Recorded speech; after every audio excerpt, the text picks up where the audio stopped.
Bonjour, bienvenue sur la chaîne vidéo de Au son du FLE, le blog consacré à la phonétique corrective et générale du français langue étrangère. Ce tutoriel présente la méthode verbotonale appliquée aux langues étrangères. Je vais suivre un plan en deux parties. Dans un premier temps, je vais revenir sur les origines de la méthode.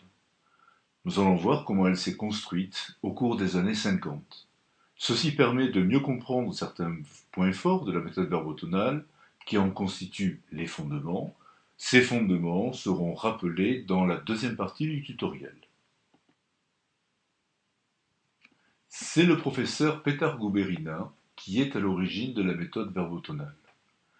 Il est professeur de français à l'université de Zagreb, en Yougoslavie, et il est également le directeur du laboratoire de phonétique de cette institution. Dès les débuts, Guberina travaille avec deux sortes de publics. D'une part, ces étudiants yougoslaves apprenant le français. Et Guberina est frappé par le caractère systématique des erreurs phonétiques qu'ils commettent.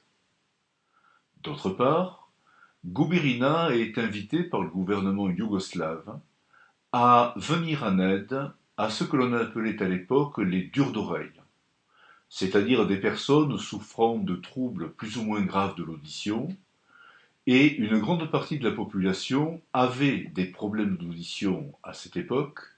Ceci était dû au bombardement de la Deuxième Guerre mondiale. Et il est demandé à Guberina et à son équipe de tenter de trouver des solutions afin d'améliorer l'audition de la plupart des gens pouvant encore être récupérés sur le plan auditif. Guberina insiste sur le fait que la genèse de la méthode verbotonale est due aux travaux et aux expérimentations qu'il mène à partir de ces deux types de publics. Guberina a largement recours à l'audiométrie. L'audiométrie est une méthode universelle d'examen afin de mesurer l'audition. Pour cela, on utilise un appareil appelé audiomètre. Vous en avez un à l'écran. Bien entendu, celui que vous voyez est un audiomètre actuel, rien à voir avec les outils dont Guberina disposait à l'époque. L'audiométrie peut être réalisée par deux moyens, la conduction aérienne et la conduction osseuse. Nous allons voir quelles sont les techniques et les objectifs de chacun de ces examens. En conduction aérienne, le sujet porte un casque sur la tête et chaque oreille est testée séparément. La conduction aérienne, ce sont des conditions dites physiologiques, à savoir que le son est d'abord traité par l'oreille externe et ensuite par l'oreille moyenne.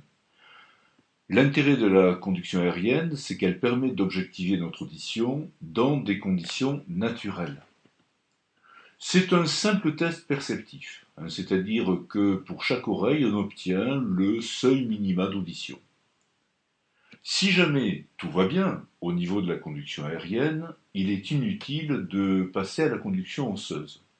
Par contre, si les résultats de ce test perceptif montrent que les deux oreilles, ou bien l'une des deux oreilles, a véritablement un problème, le test complémentaire par conduction osseuse s'avère nécessaire. En conduction osseuse, on utilise un petit appareil que l'on appelle un vibrateur. Le vibrateur est appliqué juste derrière le pavillon de l'oreille sur cette partie dure, cette partie osseuse qui s'appelle la mastoïde. Donc, en conduction osseuse, le stimulus vibratoire est directement appliqué sur la boîte crânienne, il se propage dans l'os, et ainsi il atteint la cochlée sans passer par l'appareil de transmission. La conduction osseuse court-circuite l'action de l'oreille interne et de l'oreille moyenne. Et ce test donne une idée des possibilités de l'oreille interne, du nerf et des centres cérébraux auditifs. Le test par conduction osseuse mesure quantitativement l'audition et donne également des renseignements sur l'intelligibilité. On utilise deux méthodes pour effectuer ces tests. L'audiométrie tonale. En audiométrie tonale, on envoie à chaque oreille du sujet un son pur, c'est-à-dire un son qui est fabriqué par la machine Et le son pur est envoyé à une fréquence prédéfinie. Il y a 8 fréquences prédéfinies, si mes souvenirs sont exacts. Et le son est proposé à différentes intensités. Lorsque le sujet entend le son, il lui suffit de lever la main. En ce qui concerne l'audiométrie vocale, on lit au sujet des listes de mots. Ce sont des listes de mots monosyllabiques, bisyllabiques. On peut aussi avoir recours à des logatums, c'est-à-dire à des syllabes sans signification. Ces listes sont phonétiquement calibrées. Ça veut dire qu'elles tiennent compte de la fréquence d'apparition des phonèmes en français oral, par exemple, s'il s'agit du français oral. Et il arrive parfois que l'on propose ces listes tout en faisant du bruit. Dans tous les cas, le sujet doit répéter les mots qui lui sont proposés, et lorsque par exemple il y a un distracteur tel que le bruit, autrement dit cela peut perturber plus ou moins l'audition, on voit si en milieu bruyant la personne est capable de répéter ces mots. En fin d'examen, on a ce que l'on appelle un audiogramme, c'est-à-dire une photo de chaque oreille qui permet précisément de se rendre compte de la sensibilité de l'oreille. Je ne vais pas vous montrer d'audiogramme ici, pas plus que je n'en commenterai, vous en trouvez en abondance sur le net. Guberina critique ces deux méthodes. En ce qui concerne l'audiométrie verbotonale, il objecte que le son qui est envoyé dans l'oreille du sujet, ce fameux son pur, est un son tout à fait artificiel qui n'existe pas dans la nature, c'est un son d'une seule fréquence qui est fabriqué par l'appareil. Guberina fait observer qu'il est absolument inutile de proposer à un sujet malentendant un son qui, en quelque sorte, ne fait absolument pas partie de son environnement naturel. Guberina critique également l'audiométrie vocale. Certes, les listes de mots sont calibrées phonétiquement. Par contre, le grand reproche de Guberina est que, en aucun cas, on ne tient compte des variations de tonalité. La tonalité correspond à l'impression subjective de hauteur. Tonalité était un mot qui était vraiment à la mode à l'époque. Or, Guberina, de par ses expériences, peut affirmer que les variations de tonalité font systématiquement réagir l'oreille des durs d'oreille, mais également l'oreille des apprenants de français en tant que langue étrangère. Donc, Guberina considère que les deux méthodes d'audiométrie proposées présentent des carences, et ceci l'amène progressivement à construire sa propre méthode, l'audiométrie verbotonale. Pour bien comprendre cette démarche, il peut être utile d'effectuer un petit rappel de ce qu'est la perception auditive humaine. Sur ce document, vous pouvez constater que l'humain a des capacités de perception auditive assez limitées. Sur le plan théorique, l'humain peut percevoir des sons s'étendant sur une plage entre 20 et 20 000 Hz. En dessous de 20 000 Hz, ce sont des infrasons que l'on ne perçoit pas par l'oreille. Par contre, les éléphants ou encore les taupes perçoivent ces infrasons. Au-delà de 20 000 Hz, nous n'entendons rien. Mais vous voyez que les chats et les chiens ont une audition s'étendant jusqu'à 40 000 Hz. Les chauves-souris ou encore les dauphins peuvent percevoir des sons jusqu'à 160 000 Hz. Encore une fois, le moins qu'on puisse dire, c'est que nous ne sommes pas forcément très gâtés par la nature. Les sons de parole sont perçus sur une plage fréquentielle beaucoup plus limitée. Généralement, quand on teste les fréquences en utilisant l'audiométrie, on teste ces fréquences entre 125 et 8000 Hz. Et on sait que les fréquences de la parole se situent majoritairement entre 500 et 3000 Hz. D'ailleurs, à l'époque de Guberina, on se basait sur la bande passante du téléphone. Et à l'époque, la bande passante du téléphone était de 300-3000 Hz. Cela n'empêchait absolument pas de percevoir tous les sons de parole. Au terme de plusieurs années d'expérimentation, Guberina parvient à la conclusion que le cerveau fonctionne par la sélectivité. Dans le cas du langage, le cerveau est créateur et même recréateur dans son activité perceptive des stimuli externes. C'est-à-dire que dans ses capacités de perception, le cerveau élabore aussi sa perception auditive sur la base de l'expérience passée, sur la base de la mémoire.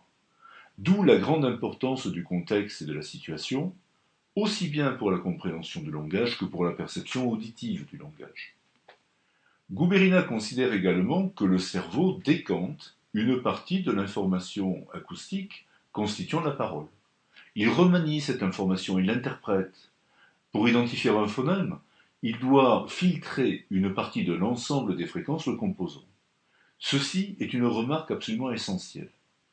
L'acoustique d'un phonème, en effet, met en évidence des composantes fréquentielles multiples, dont une grande partie n'est absolument pas pertinente pour la reconnaissance du phonème en question. Pourquoi? Tout simplement parce qu'on peut éliminer certaines composantes fréquentielles tout en gardant la possibilité de reconnaissance du phonème.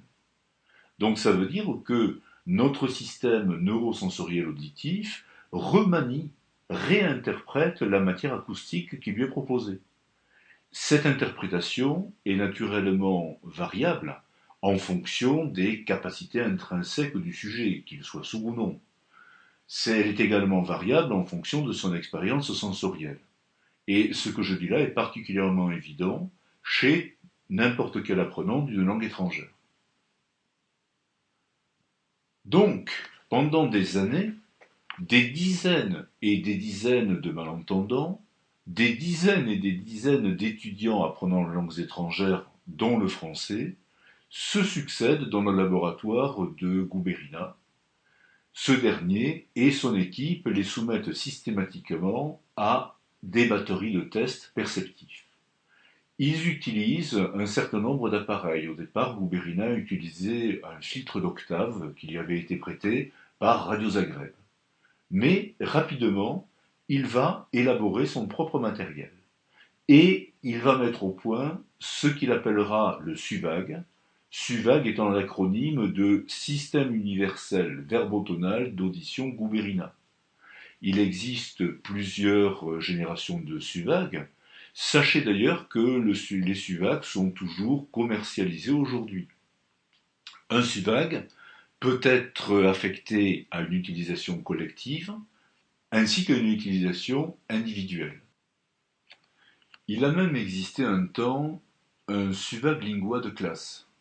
Ce SUVAG lingua de classe était utilisé par des professeurs qui avaient la formation adéquate, bien entendu, et il était employé pour des élèves connaissant de réelles difficultés d'audition des sonorités de la langue étrangère.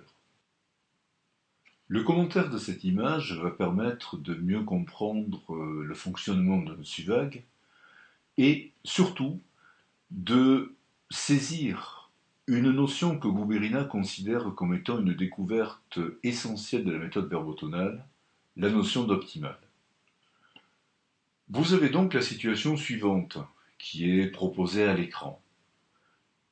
Une enseignante est reliée au SUVAG par un micro et elle prononce en permanence le son I.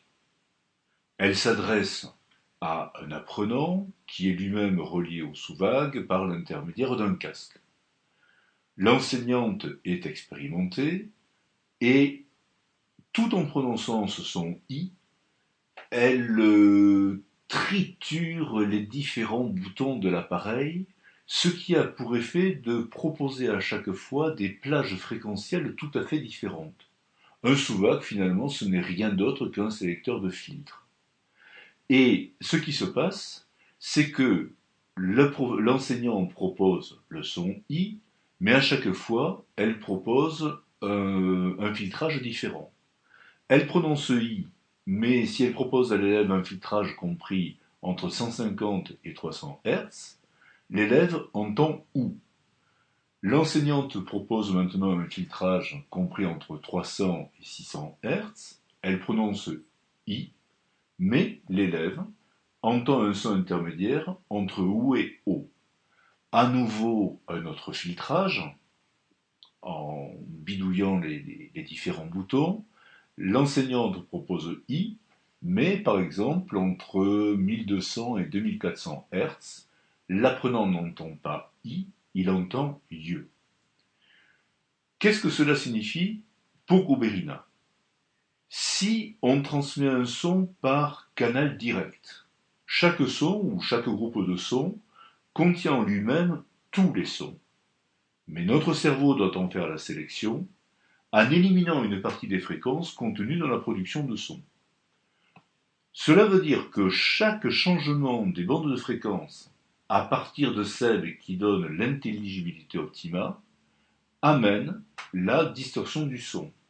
Ce que vous pouvez constater à l'écran quand vous regardez les différentes bandes fréquentielles proposées, alors que la personne prononce toujours I, mais en fonction de la bande fréquentielle proposée, l'élève au casque entend quelque chose d'extrêmement différent. Donc ça veut dire que la source représentée par le speaker est toujours la même, mais effectivement le changement de la bande de fréquence entraîne l'audition de notre son. Donc ça veut dire que chaque son a une bande de fréquence qui est particulière. C'est une bande de fréquence relativement limitée. C'est une bande de fréquence qui est sur une gamme d'une octave. Une octave, c'est un rapport de do à do, do, ré, mi, fa, sol, la, si, do. Et donc chaque son a une octave optimale qu'il faut détecter, car c'est cette octave qui servira à bien faire entendre le son par l'intermédiaire du sous-vague. Et donc l'idée est la suivante: il faut reconditionner le cerveau de façon à lui permettre de reconnaître et reproduire spontanément tous les sons de la langue étrangère, puisque là nous sommes dans l'optique de l'apprenant d'une langue étrangère. Et ce conditionnement passe par une stimulation systématique du cerveau. Voilà comment Guberina envisageait la correction phonétique dans les années 50, et les termes conditionnement, reconditionnement étaient les mots qui étaient à la mode à l'époque, puisque je vous rappelle que à cette époque, le behaviorisme tenait le haut du pavé en psychologie. Finalement, les travaux de Guberina lui permettent de proposer les optimales, donc les octaves optimales des sons du français, mais également d'autres langues. Il faut bien avoir présent à l'esprit que des dizaines et des dizaines d'étudiants se succèdent et donc ont affaire aux appareils de Guberina. Lui et ses collaborateurs donc, font un tas d'essais, c'est extrêmement empirique, mais cela leur permet progressivement de constituer la liste des optimales du français, du yougoslave, et c'est également fait pour l'anglais, pour l'espagnol, etc. Donc cela signifie que chaque son a sa bande d'intelligibilité optimale où se manifeste également l'intensité optimale. Et donc, vous voyez sur l'exemple des optimales du français que la fréquence optimale des sons est toujours sur une zone très limitée, donc généralement, je le répète, une octave. Prof de langue, prof de FLE, je vous rassure tout de suite, vous n'avez absolument pas besoin de connaître ces fréquences. Par contre, comprendre le principe de l'optimal, c'est vraiment important. C'est important, tout simplement parce que quand on fait de la correction phonétique, on essaie, une fois qu'on a diagnostiqué l'erreur commise par l'apprenant, on essaie de mettre le son dans une position optimale afin qu'il soit le mieux perçu par l'apprenant. Donc cette idée optimale est absolument importante et l'ensemble des procédures de remédiation de la verbotonale vise justement à permettre d'obtenir cette position optimale qui fait que progressivement l'oreille de l'apprenant va s'ouvrir à la singularité de tel ou tel son qu'il n'arrive pas à réaliser. Soit dit en passant, un orthophoniste, lui, a intérêt à avoir cette liste des optimales scotchée quelque part sur un coin de son appareil, s'il utilise donc un appareil de type SUVAG. Il y a des travaux intéressants qui ont été menés en phonétique comparée, et ce sont des travaux notamment qui ont été menés par Kuro et Vuletich. Vous avez la référence en fin de tutoriel. Vous voyez par exemple que si on compare les optimales de sons dits semblables en français et en anglais, on se rend compte que ces sons présentent des différences, ce qui est tout à fait normal au fond puisqu'ils appartiennent à des systèmes linguistiques différents. C'est ainsi que le i de l'anglais n'a rien à voir avec celui du français en termes de perception, en termes d'optimal. Et si on regarde le A du français et si on le compare à celui de l'anglais, on voit qu'il y a juste une petite zone commune, mais chacun des deux A conserve en quelque sorte sa singularité. Donc cela montre bien que on doit également travailler sur les sons qui sont parfois qualifiés de semblables dans deux langues et que certains enseignants, comme de certains phonéticiens d'ailleurs, ont ou bien avaient tendance à négliger. Tout ceci, finalement, conduit Guberina à poser les principes de l'audiométrie verbotonale. Le principe de l'audiométrie verbotonale, c'est d'évaluer le champ optimal, c'est-à-dire la zone du champ auditif où l'individu structure le mieux son audition. Donc l'important, c'est de savoir comment l'oreille se comporte dans la perception du langage et surtout d'examiner la sensibilité de l'oreille aux différentes hauteurs, à l'époque de Guberina on disait plutôt aux différentes tonalités se trouvant dans la parole. Et voilà, maintenant vous savez ce qu'est la méthode verbotonale, ce qu'est l'audiométrie verbotonale. On utilise toujours des stimuli de parole quand on travaille en verbotonal. On ne va pas utiliser des sons purs parce que les sons purs n'existent pas dans la parole, ils n'existent pas dans l'environnement des sujets, donc c'est inutile de proposer un son tout à fait artificiel. Donc on utilise des sons de parole, on utilise aussi des logatomes, des non-mots du genre pupapu, bubabu, tutatu, etc., etc. Je vous rappelle que la parole en latin se dit verbum, d'où le terme verbo. Et les stimuli de parole sont utilisés pour évaluer la sensibilité de l'oreille aux différentes fréquences. Alors je vous rappelle que le mot fréquence, c'est un terme de phonétique acoustique. Les fréquences sont mesurables objectivement en Hertz. Et les variations de fréquence correspondent au niveau de l'oreille, donc au niveau de la phonétique perceptive. Ces variations de fréquence correspondent aux variations de hauteur ou encore de tonalité, donc verbo-tonal. Donc vous le voyez, ce n'était pas si compliqué que ça de savoir pourquoi on parle de phonétique corrective verbo-tonale, il suffisait de connaître l'origine de ces termes. J'aborde maintenant la deuxième partie du tutoriel. Nous avons vu les origines de la méthode et nous allons maintenant voir les fondements de cette méthode appliquée aux langues étrangères, en l'occurrence le FLE bien entendu pour ce qui nous intéresse principalement. J'ai choisi 5 mots-clés qui me semblent caractériser au mieux la méthode verbotonale.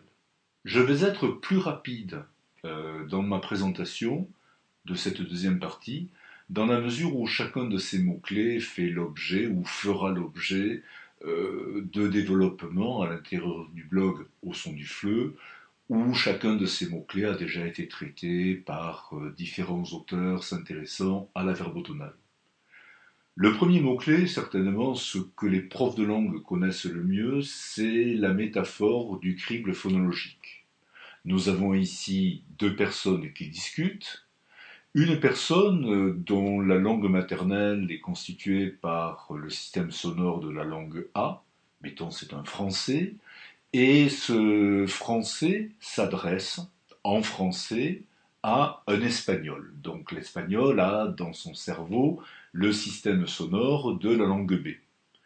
Donc nous avons notre français qui parle en français, il parle dans la langue A, il s'adresse donc au locuteur espagnol qui, lui, entend les sonorités de la langue française sur la base des sonorités de sa langue maternelle.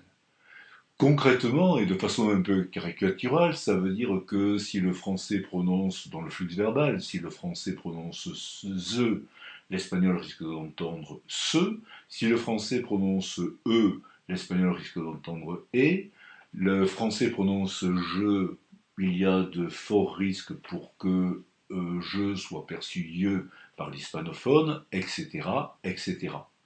Vous connaissez l'origine du crible phonologique. Le crible phonologique se constitue dès la prime enfance d'un individu et il est constitué par les sonorités de la langue maternelle. Cette langue maternelle qui agit comme une sorte de filtre, de crible, à travers lequel passent tous les sons d'une langue étrangère. En d'autres termes, cela signifie que les sons d'une langue étrangère sont filtrés par le crible phonologique de la langue maternelle. Certains sons ne sont pas entendus, certains sons sont mal appréciés, certains sons sont déformés. Et donc, l'idée fondamentale de Guberina est la suivante. Lorsque un locuteur entend une langue étrangère, il est fonctionnellement sourd aux sonorités de la langue étrangère en question, puisqu'il les perçoit sur la base du système de son de sa langue maternelle. Guberina en arrive à la conclusion logique que fonctionnellement, l'élève apprenant une langue étrangère se comporte comme un dur d'oreille en langue étrangère. Je rappellerai au passage que le crible phonologique commence à se constituer très tôt. Il commence vraiment à démarrer aux alentours du 10e mois chez le nourrisson. Et il faut environ 5 ans pour que chaque individu acquiert la totalité du système sonore de sa langue maternelle. Deuxième point fort de la méthode verbotonale, le comportement structuro-global du cerveau. La MEVT s'inspire directement de la théorie de la forme, la Gestalt théorie, qui est une théorie qui est apparue au début du XXe siècle, en réaction d'ailleurs contre le behaviorisme.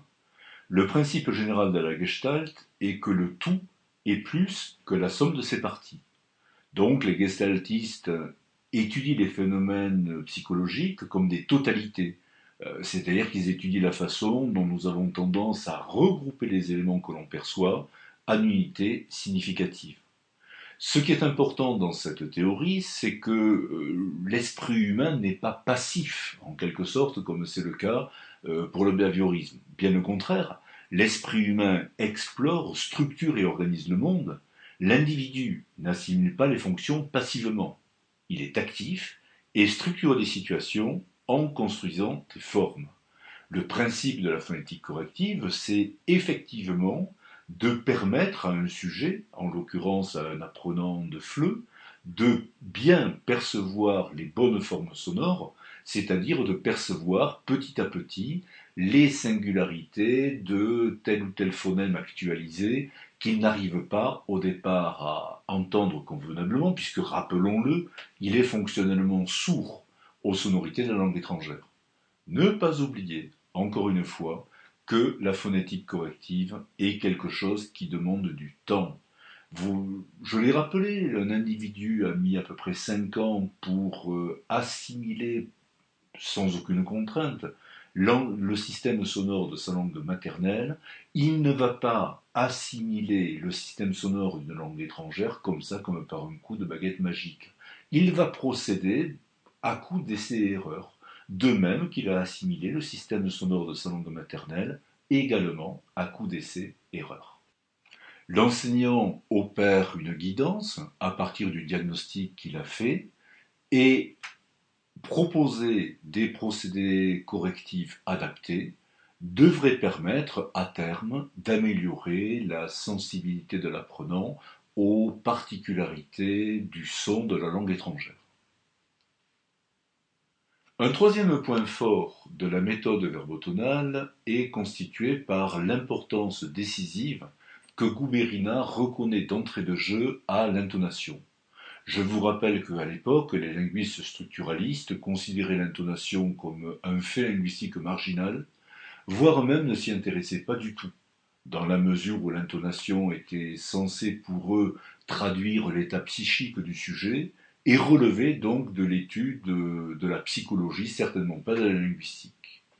Guberina va être l'un des premiers phonéticiens à insister sur la fonction linguistique première de l'intonation, une fonction de segmentation. L'intonation permet en effet de découper le flux verbal en unités que l'on appelle des intonèmes, et le syntacticien se régalera en constatant que l'intonème correspond grosso modo à un syntagme, de même que le sémanticien dira waouh, l'intonème correspond à un groupe de sens, c'est vraiment merveilleux. Je rappelle au passage que c'est Delattre qui, au milieu des années 60, proposera le premier les 10 intonations de base du français que l'on utilise toujours en phonétique du FLE. En ce qui concerne l'intonation, sur le plan de la perception, l'intonation, c'est ce que l'on perçoit en premier quand on écoute une langue étrangère. Imaginez que vous avez affaire à une langue étrangère que vous ne connaissez pas. Vous allez avoir des montées, des descentes de la voix, vous allez avoir des pauses. Dans cette espèce de bouillabaisse sonore, vous reconnaîtrez peut-être un son, comme par exemple un A, un je, etc., etc. Par contre, dans la mesure où vous ne connaissez pas cette langue, vous allez entendre cette partie sonore, mais votre cerveau ne pourra pas effectuer les étapes de décodage successives qui vont vous permettre d'attribuer du sens à cette suite de sons. Donc vous êtes coincé. Donc travailler sur la meilleure perception de l'intonation, c'est également très important dans la mesure où cela facilite ce qu'on appelait à l'époque l'accès au sens. Enfin, sur le plan de la production, toute la langue est contenue dans l'intonation. Ben oui, les différents niveaux, tels que les niveaux, ou bien les différents systèmes qui composent la langue, système phonologique, morphologique, lexical, syntaxique, etc., tout ceci est globalement produit par l'intonation, c'est dire toute l'importance de ce paramètre. La verbotonale accorde, vous le savez, une importance capitale à l'intonation. Petit coup de griffe au passage, je suis mesquin, je ne peux pas l'empêcher. Je vous rappelle que la méthode articulatoire n'a que faire de l'intonation, du rythme, etc., etc. La prise en compte de l'affectivité. Guberina insiste dès les tout débuts. Le système verbotonal doit tenir compte des émotions, des sentiments de l'apprenant, des affects. Ces émotions, ces sentiments sont tout à fait naturels et durant la séance de correction phonétique, il faut y prêter attention. Là encore, dans la littérature verbotonale, il y a un certain nombre d'articles qui sont consacrés aux différentes facettes de l'affectivité. La corporisation de la parole également, cette corporisation de la parole, c'est-à-dire le rôle absolument essentiel du corps, est soulignée par Guberina. Cette corporisation de la parole est très très importante en orthophonie verbotonale.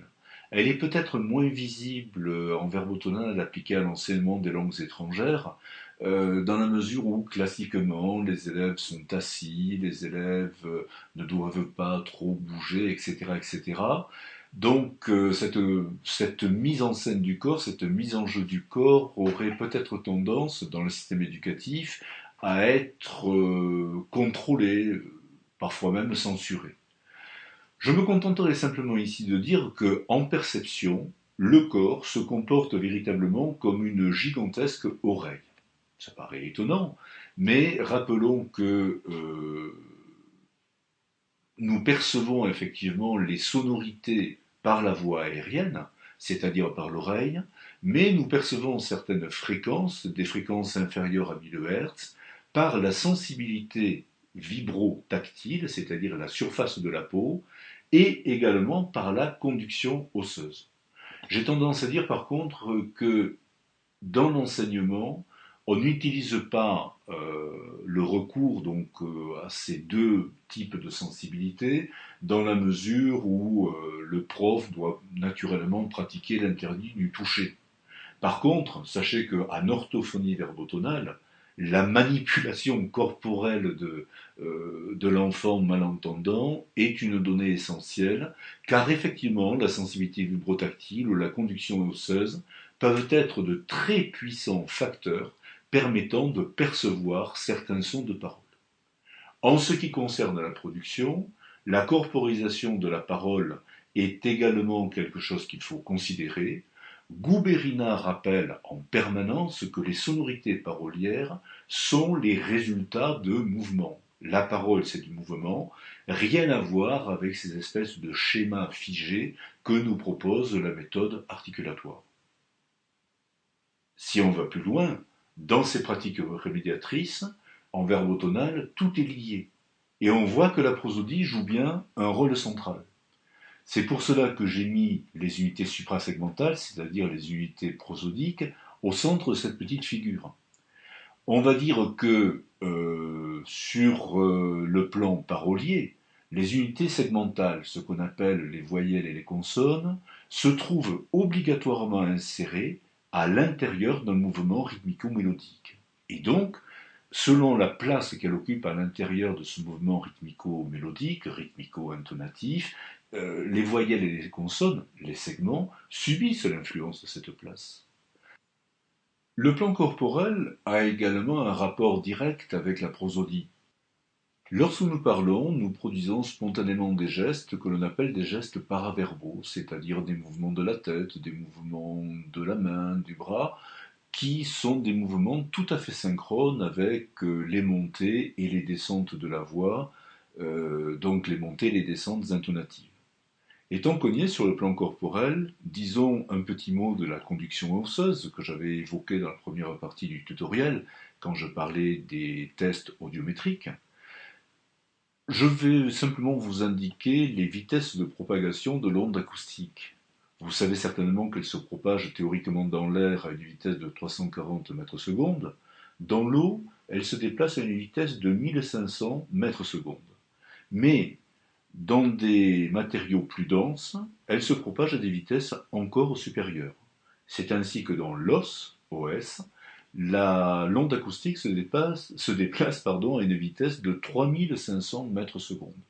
Donc ça montre peut-être également mieux l'intérêt de procéder en utilisant un vibrateur directement sur la boîte crânienne ou sur la mastoïde, comme je l'avais indiqué tout à l'heure, parce qu'effectivement ça permet d'atteindre pratiquement instantanément les zones du cerveau qui sont concernées par les aires auditives.